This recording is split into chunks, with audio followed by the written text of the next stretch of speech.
యాండే ఏం చేస్తున్నారు? అందరూ బాగున్నారా? మీకోసం వంక వారి ఇంటి దగ్గర నుంచి మంచి పెళ్లిగోపులు పెట్టుకొచ్చామండి. సరదాగా పాలు పెళ్లిగోపులే చెప్పేసుకుందారేంటి. ఇప్పుడు మన ఖమ్మం సిటీలో వంక రాధ గారు, కీర్తిశేషులు అజయ్ కుమార్ గారు అని అందరినీ ఆప్యాయంగా పలకరించే మంచి మనసున్న కుటుంబం ఉంటారండి. వాళ్ళు ఒక్కగానొక్క అబ్బాయి ఇప్పుడు మన పెళ్లి కొడుకు బాగుంతేజ అండి. అబ్బాయిని చూసారా? నవ మన్మధుల్లా ఉన్నాడంటే నమ్మండి. కుర్రోడు మంచి అందగాడు, గుణవంతుడే కాదండి బాబు. ఎక్కడ తగ్గాలో ఎక్కడ నగ్గాలో అన్ని బాగా తెలిసినోడు. కాకపోతే కొంచెం అంత సిగ్గు ఎక్కువండి. అందులో ఈ మధ్యన పెళ్ళేది కుదిరి కానీ ఇంకా ఎక్కువ సిగ్గు మొగ్గలేసేస్తుందండి.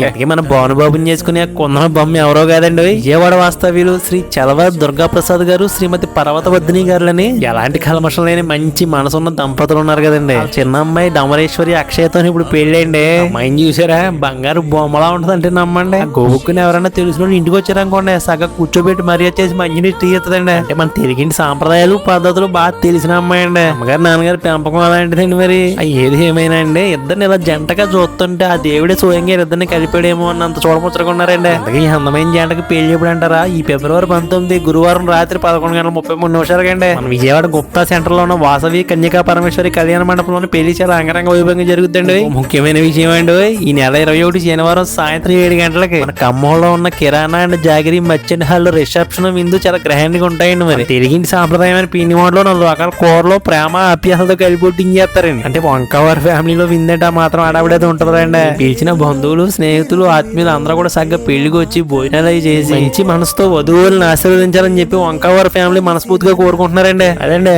ఇక ఉంటాయండి. మరి అసలే బోల్డ్ పెళ్లి పెళ్లి పెండింగ్ లో ఉండిపోయినాయండి.